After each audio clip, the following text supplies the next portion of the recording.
Hermanos, que el Señor les bendiga ricamente una vez más en este día.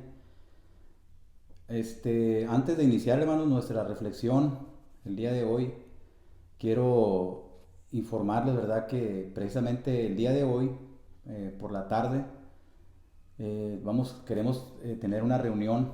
Hemos planeado una reunión a través de la aplicación de Zoom, ¿verdad? Para poder estar un tiempo con ustedes a través de este medio. Si no tienen la aplicación, hermanos, pueden descargarla. Iván y Mari ya enviaron un tutorial, ¿verdad? De cómo podemos hacerlo, si es que no supieran, ¿verdad? Pero la reunión, hermanos, será de 8 a 9 de la noche, ¿verdad? Relativamente es temprano porque el sol pues se mete a las 8, ¿verdad? Casi. Entonces, con el favor de Dios, hermanos, espero verlos ahí conectados. Ojalá que todos puedan. Y también, hermanos, pues esperamos de su participación. Y también, ¿verdad? Espero que en este video pues no aparezca el ladrido del Toto, ¿verdad? No crean que le pegué, hermano, el otro día, le pegué hacia el piso nada más porque no, se me olvidó sacarlo de ahí del cuarto, pero esperemos, ¿verdad?, que no haya interferencias en este día.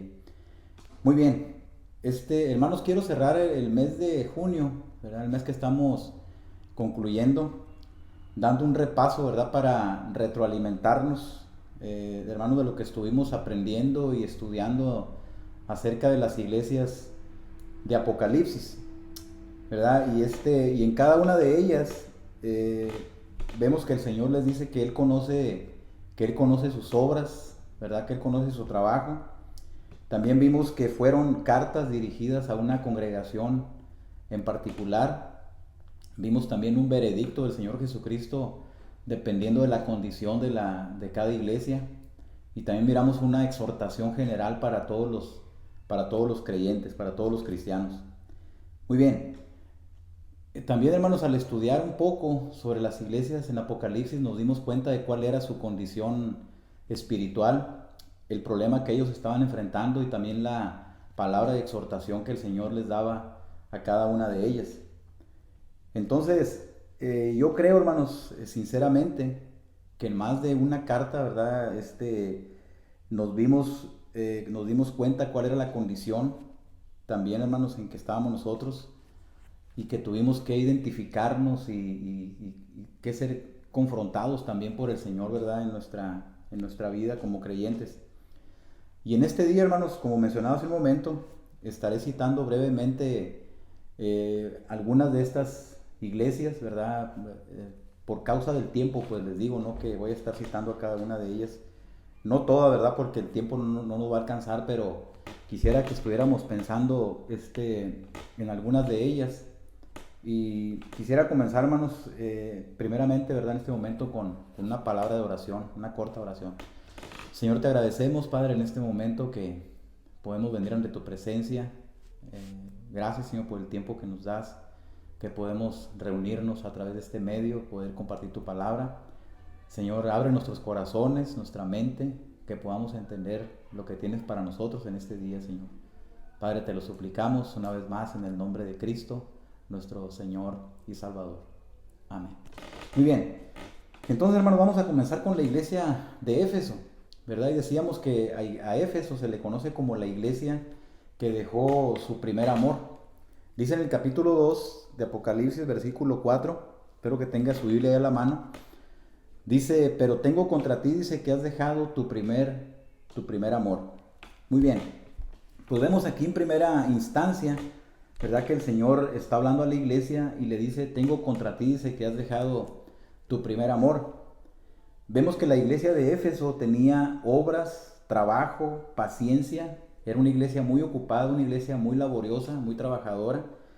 Pero desafortunadamente, ¿verdad?, vemos esta situación aquí, dice que ellos no tenían amor por Cristo, ¿verdad? Y en un contraste, la iglesia de los tesalonicenses fueron elogiadas por su trabajo de amor, su constancia y su constancia en la esperanza.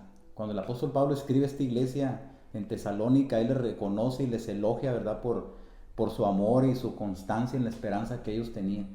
Y quisiera también aprovechar, hermanos, este comentario para decirles que La próxima semana, con el favor de Dios, vamos a estar iniciando el estudio en la carta de los tesalonicenses, ¿verdad? Nuestro hermano Guadalupe Sidas, al igual que Iván y Oscar, van a estar compartiendo, ¿verdad?, acerca de esta carta en las reflexiones y los escritos posteriormente, ¿verdad? Pero estemos al pendiente, hermanos, vamos a estudiar sobre la carta a los tesalonicenses. Y les decía que los hermanos en Tesalónica pues eran reconocidos, ¿verdad? Eran elogiados por su amor, por su dedicación, por la constancia que ellos tenían en la esperanza, en el regreso del Señor Jesucristo. Entonces, hermanos, vemos aquí que lo que cuenta no es tanto cuánto hacemos por Cristo, lo que hacemos por Cristo, sino el motivo que está detrás de todo esto, ¿verdad? ¿Cuál es el incentivo que nosotros tenemos para trabajar en la obra del Señor? ¿Qué es lo que me está motivando, verdad, a mí? Porque vemos que esta iglesia pues tenía mucho trabajo, muchas obras, mucha paciencia. Y vemos que Éfeso era una iglesia atareada con altas normas espirituales. Dice la escritura que no podían soportar a los malos y detectaban, ¿verdad?, con una facilidad a las falsas enseñanzas, a los falsos apóstoles. Ahora, la obra había sido difícil, ¿verdad?, para la iglesia, pero vemos que ellos no desmayaban, eran tenaces, ¿verdad?, los hermanos aquí. Humanamente ellos tenían éxito en todo lo que emprendían. Pero vemos que el Señor de la iglesia, el que se pasea en medio de los 7 candeleros de oro, dice que él detectó una falla, ¿verdad?, en la iglesia. Él detectó una falla y vemos que ante sus ojos escrutadores del Señor pues no escapa nada, ¿verdad? Dice que él detecta la falla, dice, habían dejado su primer amor, ¿sí? El amor por Cristo, ¿qué había sucedido con la iglesia? Bueno, el amor por Cristo se había enfriado, ¿verdad? El amor por Cristo se había enfriado. Y aquí es donde pensamos también, hermanos, en una aplicación para nosotros, ¿verdad? El estar tan atareados, trabajando para el Señor Jesucristo, hermanos, nos puede llevar al punto de no tener el tiempo, ¿verdad? Para atenderlo, para prestar atención a su persona, a su presencia, de amarlo, de escucharlo. No sé si recuerda, ¿verdad?, el caso de Marta, ¿verdad?, y María. Esto sucedió en el caso específicamente de Marta, ¿verdad?, que dice que el Señor fue invitado, ahí en Lucas 10, 38, 42, que fue invitado por Marta y por María a su casa. Le iban a preparar una comida, dice que Marta estaba atareada preparando el alimento para el Señor. Era un privilegio tener al Salvador, ¿verdad?, en su casa. Mas sin embargo dice que el Señor estaba compartiendo la palabra y ella estaba atareada, y María dice que fue y se sentó a los pies del Señor para escucharlo, para embelezarse, ¿verdad?, con su presencia maravillosa y estar escuchando lo que él estaba compartiendo, ¿verdad?, ahí en el grupo. Entre tanto, Marta estaba atareada y ella se molesta, ¿verdad?, porque pues María no está participando en el trabajo. Va y le dice al Señor, maestro, dice, no te da cuidado, ¿verdad, Señor, que mi hermana me deje servir sola, ¿verdad? Y el Señor voltea y le dice, Marta, Marta, afanada y turbada estás con muchos quehaceres, ¿verdad? Dice, María, dice, ha escogido la mejor parte, la cual no le será quitada. Y eso es una enseñanza, hermanos, para nosotros, de que podemos estar tan enfrascados haciendo tantas cosas para el Señor Jesucristo, ¿verdad? Trabajando para Él, tan involucrados en tantas cosas, ¿verdad? Pero el Señor principalmente, hermanos, quiere que lo escuchemos a Él, que estemos atentos a su persona, a su palabra. Sí es bueno, ¿verdad?, trabajar, pero nos puede llevar al punto, como mencionaba, de que nos aleja, ¿verdad?, de atender al Señor, de prestarle atención a su persona. Entonces, el consejo del Señor aquí para la iglesia, tanto para la iglesia, hermanos, en Éfeso, como para nosotros también, el consejo es, recuerda, dice, de dónde has caído y arrepiéntete, haz las primeras obras, dice el Señor, haz las primeras obras. Hermanos, si queremos regresar al primer amor como cristianos, debemos volver y repetir las primeras obras, ¿verdad? Las primeras obras que hacíamos como creyentes. Hermanos, esos esfuerzos de amor que caracterizaron nuestro primer encuentro con el Señor Jesucristo. ¿Y si usted recuerda, o podemos pensar, hermanos, así brevemente, cuál era nuestro enfoque, ¿verdad?, en el principio cuando caminábamos con el Señor, en nuestro inicio? Bueno, hermanos, era evangelizar, ¿verdad?, compartir el mensaje del Evangelio con las personas, testificar a las personas de lo que Cristo había hecho en nuestras vidas. También, hermanos, para nosotros era sumamente importante, hermanos, la asistencia a la iglesia, ¿verdad? Reunirnos. Hermanos, había un deseo vehemente en nosotros, ¿verdad? Por estar en la congregación, estar escuchando la palabra de Dios, alabando al Señor. Sin embargo, ¿verdad? Vemos a veces que estamos desesperados, ¿verdad? Por irnos de la iglesia, o a veces como que no le tomamos mucho interés en asistir a la iglesia, ¿verdad? Los estudios bíblicos, hermano, ¿verdad? Buscábamos cómo estudiar la palabra de Dios, procurábamos nutrirnos en la enseñanza con la palabra de Dios. También, hermano, lo que era la oración, ¿verdad? El estar en la oración, hermanos, en el compañerismo, ¿verdad? Cristiano.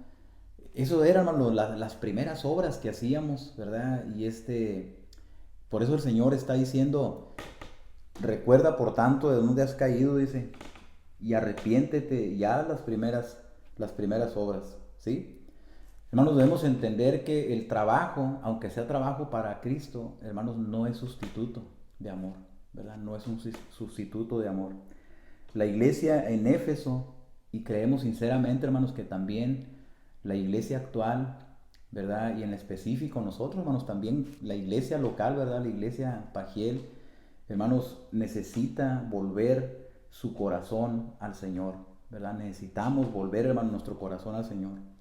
Al Señor le debemos de amar, ¿verdad? Como dice su palabra, con todo tu corazón, con toda tu alma, con toda tu mente, con todas tus fuerzas, ¿verdad? Qué importante, hermanos, es alimentar ese amor por el Señor.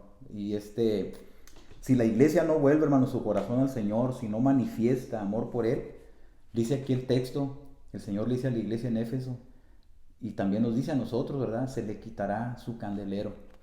Dice el versículo 5, dice, recuerda por tanto donde has caído y arrepiéntete, ya las primeras obras, pues si no vendré pronto a ti, quitaré tu candelero de su lugar, si no te hubieres arrepentido, ¿verdad? Entonces, la iglesia local, hermanos, debe brillar como una luz en el mundo, ¿verdad? Pero sin un verdadero amor por Cristo, ¿qué va a suceder? Bueno, su luz, hermanos, se apagará. Eso es lo que el Señor está diciendo aquí. Bueno, y ahora, hermanos, vamos a pasar a la siguiente iglesia, ¿verdad? Que es la iglesia de Esmirna, ¿verdad? La iglesia de Esmirna, mejor conocida como la iglesia sufriente o la iglesia perseguida. Capítulo 2, versículo 9 dice, yo conozco tus obras y tu tribulación y tu pobreza, pero tú eres rico, y la blasfemia de los que se dicen ser judíos y no lo son, sino sinagoga de Satanás. Dice, no temas en nada lo que vas a padecer. He aquí el diablo echará a algunos de vosotros en la cárcel para que seáis probados y tendréis tribulación por 10 días. Dice, sé fiel hasta la muerte y yo te daré la corona de la vida. ¿Sí? La iglesia de Esmirna sufría de constante persecución, ¿verdad? Como estamos mencionando, es la iglesia perseguida, la iglesia sufriente. Y vemos que el Señor, para consolarle, hermano, para consolarlos, Él les está recordando aquí de su propio sufrimiento, de su muerte y de su resurrección. Dice el primero y el postrero, dice el que estuvo muerto y vivió, dice esto. Y Él le dice, yo conozco tus obras, tu tribulación, tu pobreza, ¿verdad? Entonces, el Señor les está recordando esto, ¿verdad? Para darles un consuelo en medio de su aflicción, de su persecución. Miraba que Esmirna significa amarga y se relaciona con la palabra mirra, ¿sí? Y fue uno de los regalos presentados al niño Jesús en su nacimiento, ¿verdad? Y en Mateo capítulo 2, ¿verdad? Por medio de los magos que vinieron de Oriente. Se utilizaba en los perfumes orientales por su aroma delicioso y cautivador. Dice que despedía una fuerte fragancia al ser procesada o aplicada. Y vemos que también fue lo que trajo Nicodemo para ungir el cuerpo del Señor Jesucristo para ponerlo en la sepultura. En el Evangelio de Juan capítulo 20 dice, Nicodemo trajo un compuesto de mirra y aloes como 100 libras y lo envolvieron, dice, Tomaron el cuerpo y lo envolvieron en lienzos con especias aromáticas, ¿verdad? Dice en el capítulo 20 del Evangelio de Juan. Y estaba leyendo también, hermanos, que pocos perfumistas han intentado mezclar la mirra con otras fragancias. Se respeta, ¿verdad?, por su aroma único y cautivador, ¿verdad? Este es el punto, ¿verdad? ¿Por qué no mezclan, ¿verdad?, esta fragancia con otra? Y volviendo a lo que es aquí en la iglesia, en Esmirna, vemos que al sufrir, hermanos, la persecución, la iglesia de Esmirna, al ser maltratada, al ser agredida, ¿qué sucedía con esto? Bueno, hermanos, esto liberaba una fragancia especial ante los ojos de Dios, ¿sí? Una fragancia especial ante los ojos de Dios. Manifestaban la vida del Señor Jesucristo a través de sus padecimientos. Esto era lo que sucedía con la iglesia de Esmirna. Al ser maltratada, agredida, ¿verdad?, manifestaba la vida del Señor Jesucristo a través de sus padecimientos. El apóstol Pablo dice en 2 Corintios capítulo 4, versículo 10, dice: llevando en el cuerpo siempre por todas partes la muerte de Jesús, para que también la vida de Jesús se manifieste en nuestra carne, en nuestros cuerpos. Dice, porque nosotros que vivimos siempre estamos entregados a muerte por causa de Jesús, para que también la vida de Jesús se manifieste en nuestra carne mortal. De manera que la muerte actúa en nosotros y en nosotros la vida. ¿Sí? Entonces, eso era lo que sucedía, ¿verdad? La iglesia, al ser perseguida, maltratada, manifestaba la vida del Señor Jesucristo a través de sus padecimientos. Y vemos, hermanos, que históricamente la iglesia ha mostrado más pureza, más santidad y fidelidad, hermanos, al Señor cuando está atravesando por momentos de padecimiento, ¿verdad?, o de persecución, tiempos de persecución. Vemos, ¿verdad?, en el libro de los Hechos que la iglesia era perseguida, que era maltratada, mataban a los apóstoles. Hermanos, ¿y qué hacía la iglesia? La iglesia se fortalecía, había temor, ¿verdad?, de Dios, la gente tenía temor de Dios, ¿verdad? Había una santidad, una pureza, una lealtad a su Salvador, al Señor Jesucristo. Hermanos, sabemos y confiamos que el Señor en este tiempo de aislamiento, ¿verdad?, ahora nosotros, el tiempo en que estamos viviendo, Él nos va a ayudar, hermanos, yo lo pienso de esta manera, ¿no?, para depurar tanta carnalidad que pudiera, hermanos, haber en la iglesia. Es a través de esta prueba que el Señor se va a hacer más real en nuestra vida. Ahora, otra cosa que vemos también es que nada se puede mezclar o igualar con las tribulaciones, hermanos, que la iglesia padece por su Salvador. De igual forma, el Señor aprueba o ve con agrado el padecimiento de su iglesia si el padecimiento es por causa de Él. El apóstol Pedro, hablando al respecto, ¿verdad?, él decía en su primera carta, dice, pues qué gloria es si pecando sois abofeteados y lo soportáis, mas si haciendo lo bueno, dice, sufrís y lo soportáis, esto ciertamente, dice, es aprobado delante de Dios.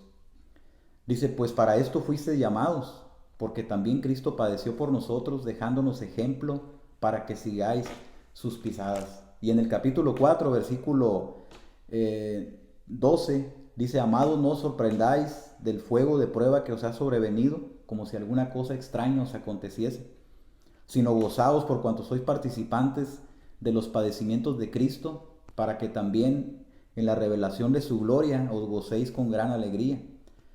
Si sois vituperados por el nombre de Cristo, sois bienaventurados, porque el glorioso Espíritu de Dios reposa, dice, sobre vosotros.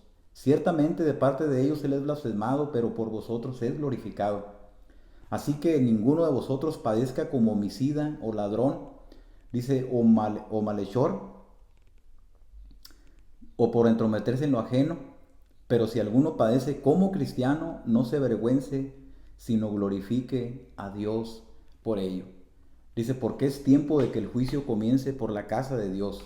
Y si primero comienza con nosotros, ¿cuál será el fin de aquellos que no obedecen al Evangelio de Dios? Muy bien. Entonces decía que de igual forma el Señor aprueba o ve con agrado el padecimiento de su iglesia si el padecimiento es por causa de Él. Dice en Apocalipsis, donde estamos aquí a la iglesia de Esmirna, sé fiel hasta la muerte y yo te daré la corona de la vida. ¿Sí? Que el Señor, hermano, nos ayude, ¿verdad? Para que todo esto que estamos viviendo, pues, podamos manifestar más la vida de nuestro Señor Jesucristo, ¿verdad? Y luego tenemos, hermano, la tercera iglesia, ¿verdad? La iglesia de Pérgamo. A esta se le conoce como la iglesia que necesitaba arrepentirse. Capítulo 2, versículo 12 dice, y escribe al ángel de la iglesia en Pérgamo, el que tiene la espada aguda de 2 filos, dice esto: yo conozco tus obras y dónde moras, donde está el trono de Satanás. Dice, pero retienes mi nombre y no has negado mi fe, ni aun en los días en que Antipas, mi testigo fiel, fue muerto entre vosotros donde mora Satanás. Pero tengo unas pocas cosas contra ti, que tienes ahí a los que retienen la doctrina de Balaam, que enseñaba a Balac a poner tropiezo ante los hijos de Israel, a comer de cosas sacrificadas a los ídolos y a cometer fornicación. Y también tienes a los que retienen la doctrina de los nicolaitas, la que yo aborrezco. Verso 16. Por tanto, dice, arrepiéntete, pues si no, vendré a ti pronto y pelearé contra ellos con la espada de mi boca. Muy bien. Pérgamo, la iglesia que necesitaba arrepentirse. La iglesia que necesitaba arrepentimiento. Esta iglesia, mencionábamos la ocasión anterior también, ¿verdad? Que estaba asentada en la ciudad más idólatra de toda Asia. Pero vemos aquí, hermanos, que el problema de la iglesia consistía en que tenía entre ellos a los que retenían la doctrina de Balaam y la de los nicolaitas, doctrinas que el Señor aborrecía. Estas doctrinas eran una amenaza y afectaban la vida espiritual de la iglesia, ¿sí? Afectaban la vida espiritual de la iglesia. Y vemos cómo el Señor reprobó la actitud de la iglesia, ¿sí? O de los líderes, ¿verdad? Que era la tolerancia de estas falsas doctrinas que consistían, hermanos, en pervertir el orden moral, las prácticas en el libertinaje y los deseos carnales. Vemos también que esta iglesia abusaba de la gracia permitiendo esto que era un peligro, hermanos, inminente para la salud espiritual de la iglesia.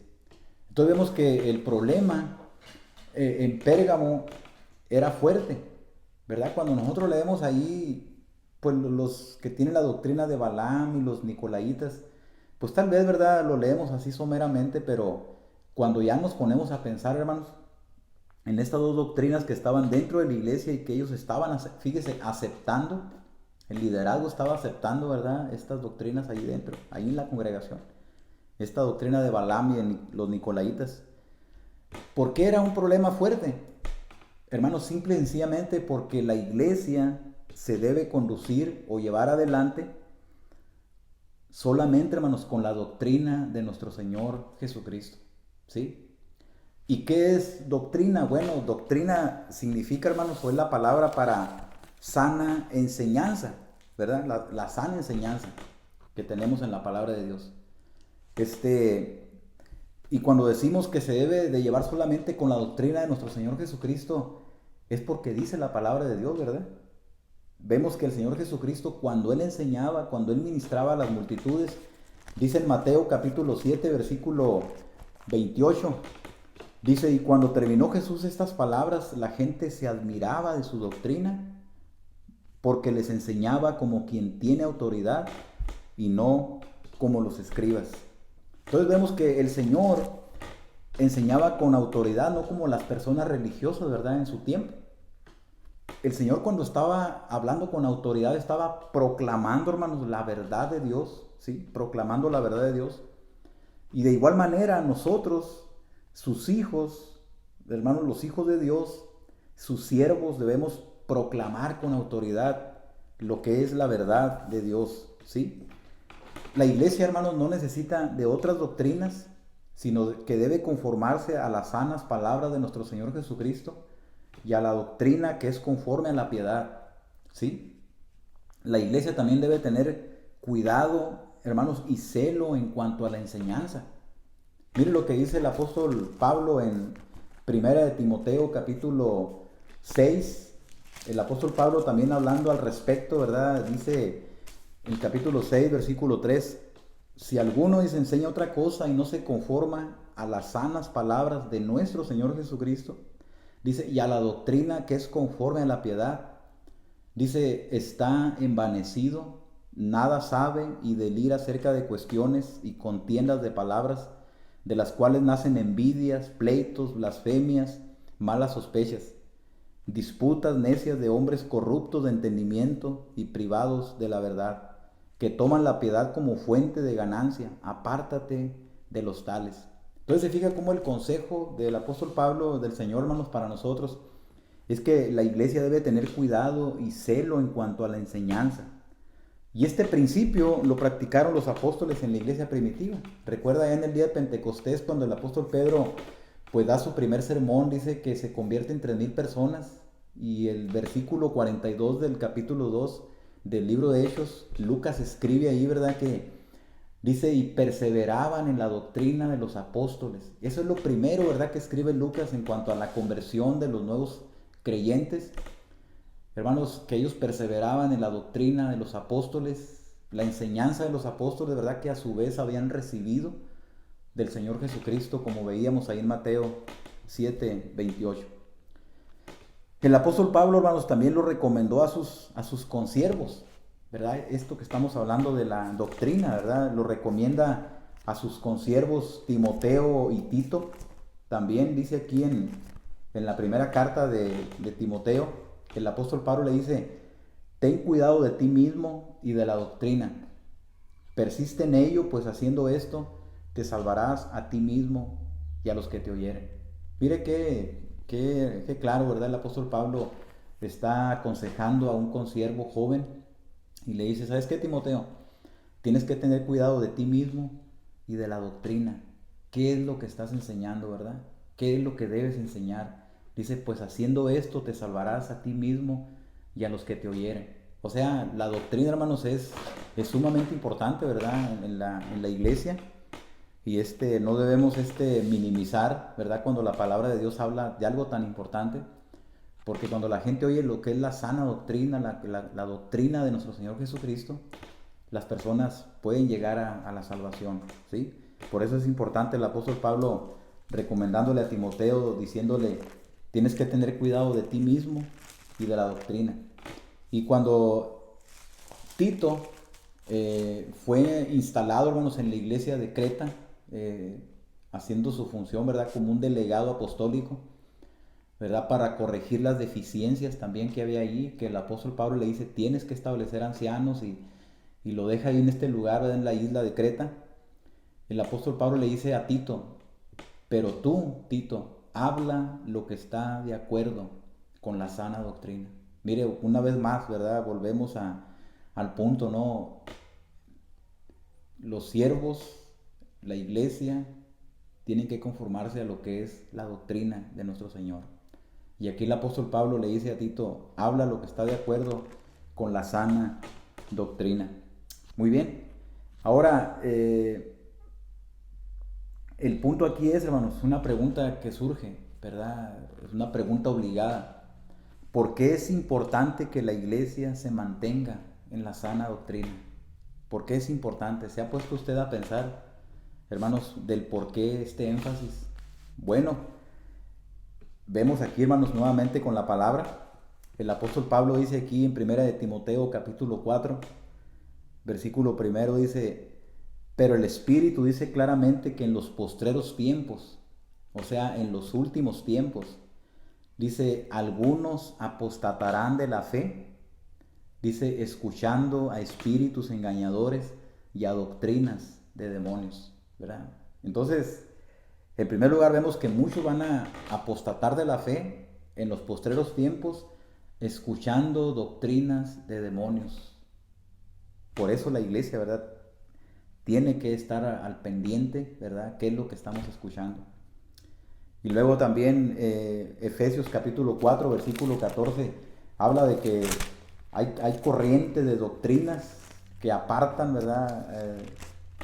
Que arrastran al creyente, que usan los engañadores, ¿verdad? Para arrastrar a las personas. Capítulo 4, versículo 14 dice, para que ya no seamos niños fluctuantes llevados por doquiera de todo viento de doctrina, por estratagema, ¿verdad? Estrategias de hombres, ¿verdad? Que para engañar, dice, emplean con astucia las artimañas del error, sino que siguiendo la verdad, dice, en amor, crezcamos en todo aquel que es la cabeza, esto es Cristo.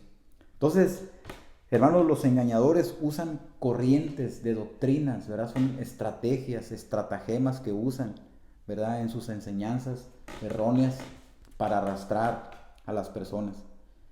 Y otra cosa bien interesante, hermanos, también que quiero comentar aquí es que la iglesia del Señor, hermanos, debe ser nutrida, ¿verdad? Con la sana doctrina, ¿sí? La iglesia debe ser nutrida con la sana doctrina. Capítulo 4, versículo 6 de 1 de Timoteo, dice el apóstol Pablo, Timoteo, si esto enseñas a los hermanos, serás buen ministro de Jesucristo, nutrido con las palabras de la fe y de la buena doctrina, dice, que ha seguido. Dice, desecha las fábulas profanas y de viejas, ejercítate para la piedad. ¿Sí?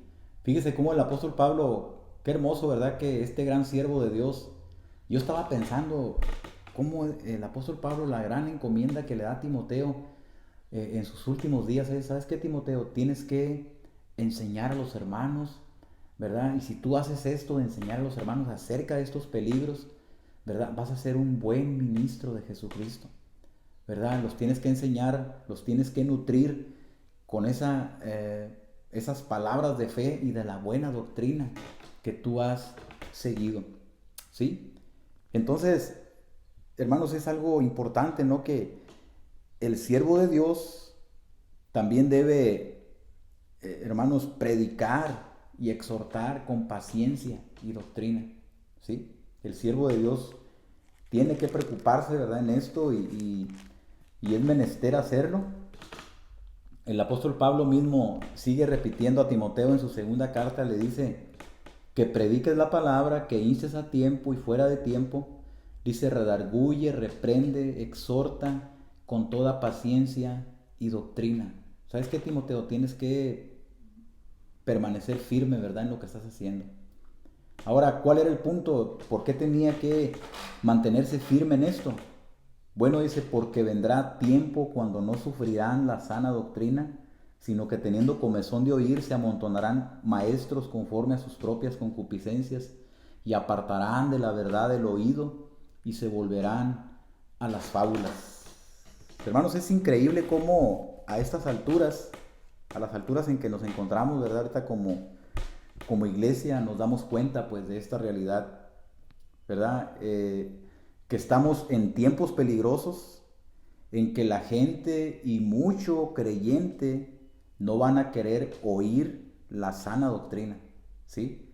Van a apartar, dice, de la verdad el oído, ¿verdad? Les gustará más escuchar lo que son las fábulas, más que la palabra de Dios. Y esto es lo que el apóstol Pablo hace más de 2000 años le está diciendo a este joven Timoteo y hermanos, es una realidad que estamos viendo ahorita, ¿verdad? Desafortunadamente ahorita hay mucha gente, ¿verdad? Que no le gusta oír la sana doctrina, ¿verdad? Creyentes, hermanos, que empiezan a apartar su oído de escuchar la verdad, ¿verdad? Y empiezan a escuchar fábulas, ¿verdad? Este es el riesgo que se corría en el principio, en la iglesia primitiva, y el apóstol Pablo aconsejando a Timoteo, y mire, 2000 años después, aquí estamos nosotros viendo tantas cosas de esto, ¿verdad? Que desafortunadamente, hermanos, eso es lo que estamos viendo, ¿no? No es algo que yo estoy inventando, usted lo puede observar, ¿verdad? Pero mucha gente yéndose tras fábulas, ¿verdad? Que no quieren escuchar la palabra de Dios, lo que es la sana doctrina. Pero, hermanos, la solemne responsabilidad de los siervos de Dios, ¿verdad? Nosotros que tenemos esta solemne responsabilidad, hermanos, es alimentar al rebaño, ¿verdad? A las ovejas del Señor con la sana palabra de Dios, ¿sí? Hermanos, la iglesia, ¿verdad? Para que usted crezca, para que usted madure, para que usted pueda servir al Señor, hermanos, no necesita más que conocer más a su Salvador, ¿verdad? Conocer su palabra, ¿verdad? Y lo va a hacer a través de la sana enseñanza, hermanos, de esa palabra de nuestro Dios, ¿verdad? Por eso vemos que en Pérgamo, hermanos, esto era un problema muy fuerte, ¿verdad? Los líderes estaban aceptando estas falsas doctrinas, estas falsas enseñanzas que estaban atentando contra la integridad, hermanos, contra la salud de la iglesia, ¿verdad? Entonces, tristemente, muchos líderes, predicadores, siervos de Cristo, hermanos, se escandalizan cuando oyen la palabra doctrina, ¿sí? Y más cuando se dice sana doctrina, ¿verdad? Sana doctrina, parece que estás hablando de algo ofensivo, ¿verdad? Y te están tratando casi como que eres muy religioso, ¿verdad? Pero nuestra responsabilidad, hermanos, es esa, ¿verdad? Es compartir la palabra de Dios como el Señor nos la ha dejado establecido. Y vemos también que muchos optan, hermanos, por permitir o abrazar nuevas enseñanzas, hermanos, sin pensar que todo esto atenta, hermanos, contra la integridad y la salud de la iglesia, ¿verdad? Por eso el Señor le dice a esta iglesia en Pérgamo, tienes que arrepentirte, ¿verdad? Tienes que arrepentirte. Tienes ahí gente que está enseñando, estás permitiendo algo raro dentro de la iglesia, ¿verdad? Y por eso viene esa amonestación, ¿verdad? Esa exhortación al arrepentimiento. Que el Señor, hermano, nos ayude, ¿verdad? Para que podamos ser esas personas que nos mantengamos, hermanos, en la sana enseñanza de la palabra de Dios. ¿Por qué? Porque no podemos mezclar, hermanos, lo santo con lo profano, ¿verdad? No podemos honrar a Dios y a la vez aceptar enseñanzas que están en contra de la palabra de Dios, ¿sí? Quiero concluir, hermanos, con esto. Quiero concluir con esto, ¿verdad? La verdad, hermanos, que es maravilloso ver el cuidado de nuestro Señor Jesucristo por su amada iglesia, ¿verdad? Y es tanta su preocupación, hermanos, en que nos mantengamos en sintonía con Él, en comunión con Él. Él quiere que marchemos a la par con Él, ¿verdad? Y nos ha dejado este maravilloso legado, ¿sí? Este ejemplo en las iglesias de Apocalipsis, con el propósito también, hermanos, de que nos podamos ver en este espejo, ¿verdad? En este espejo. Y que nos demos cuenta de cuál podría ser nuestra necesidad, ¿sí? Hermanos, mi oración sinceramente es que el Señor nos haya confrontado a través de su palabra. Le invito, hermanos, a que oremos para terminar este tiempo.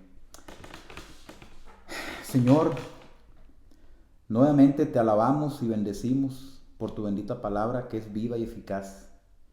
Gracias por el interés que muestras hacia nuestras vidas al exhortarnos y animarnos a que escudriñemos nuestros corazones y llamarnos también al arrepentimiento. Gracias por tu paciencia, amor, bondad, fidelidad y misericordia. Ayuda a tu iglesia para que podamos seguir adelante en medio de luchas, pruebas y necesidades. Gracias por tu cuidado, protección y provisión. También, Padre, queremos pedirte en este momento bendición para estas necesidades, estas peticiones que nos han hecho llegar nuestros hermanos. Te pedimos por nuestra hermana Mari Montenegro. Ahí, ella está pidiendo protección en su trabajo, salvación, Señor, por sus compañeros, sanidad por los hermanos que están enfermos, fortaleza por aquellos que han perdido un ser querido. Nuestra hermana Elizabeth Rosa, Señor, ella pide sanidad completa por su esposo, nuestro hermano Abraham, por las familias que tienen un enfermo, Señor, en el hospital, también que ellas puedan ser salvas, que conozcan a tu Hijo Jesucristo. Te pedimos también por Susana Hernández, ella está pidiendo por su salud y la de su hija, por su papá que está en prisión, que él pueda salir y también, Señor, pueda conocerte como su Salvador personal. También te pedimos por la familia Muñoz, Señor, sus parientes, sus familiares han tenido la pérdida de un ser querido también. Fortaléceles, Señor. Algunos están afectados por el COVID-19. Te pedimos también sanidad completa por Erasmo García. Bendícele, Señor. Te pedimos también por la familia Sánchez. Ella está pidiendo por Dolores Ramos, que tú des sanidad, Señor. Y también a Julio Pantoja, que tú le bendigas con sanidad. Te pedimos también, Señor, por Teresa Rodríguez, mamá de Adilene, Señor, que tú le bendigas con salud. Por Ascensión Corona también, Ledesma, que tú le sanes. Por la hermana Débora, Señor, que le ayudes allá en Honduras. Bendice a nuestra hermana. Guárdala, Señor, de todo mal, que podamos verle nuevamente. La ponemos en tus manos. Señor, también por el hermano y el cuñado de Edgar Cabrera, Señor, te pedimos que tú seas sanando y salvando a estas personas. Padre, te pedimos también por la familia Aguilar, los papás de nuestra hermana Katia y Lupita, Señor, que han tenido estos problemas de salud fuertes también, Señor, por el virus. Te pedimos, Señor, que ayudes a esta familia, sobre todo que ellos puedan conocerte como su Salvador. Te pedimos por los hermanos en general, Señor, de la iglesia. Señor, bendíceles, Señor, con fortaleza, con cuidado en sus trabajos, Señor, tanto aquí en México o en Estados Unidos. Señor, bendice a mis hermanos, protégeles de todo mal, Señor, donde quiera que se encuentren. A Guillermo, a Jesús, a Juan, el hermano Sergio, que trabajan en Estados Unidos, y a todos mis hermanos que trabajan acá, Señor, en México, en las fábricas, en el campo. Señor, bendíceles cualquiera que sea su necesidad. Padre, así pues en este momento te agradecemos por tu palabra y ayúdanos a seguir adelante, Señor. Padre, por implorártelo todo y agradecértelo en el nombre santo y perfecto de tu Hijo, nuestro Señor y Salvador Jesucristo. Amén. Muy bien, hermanos, que el Señor les bendiga ricamente. Y recuerden, hermanos, que le esperamos hoy por la tarde, ¿verdad? Conectados ahí por esta videollamada en Zoom, ¿verdad? Para escucharlos, para oír sus participaciones. Hermanos, que el Señor les bendiga ricamente. Ánimo. Estamos.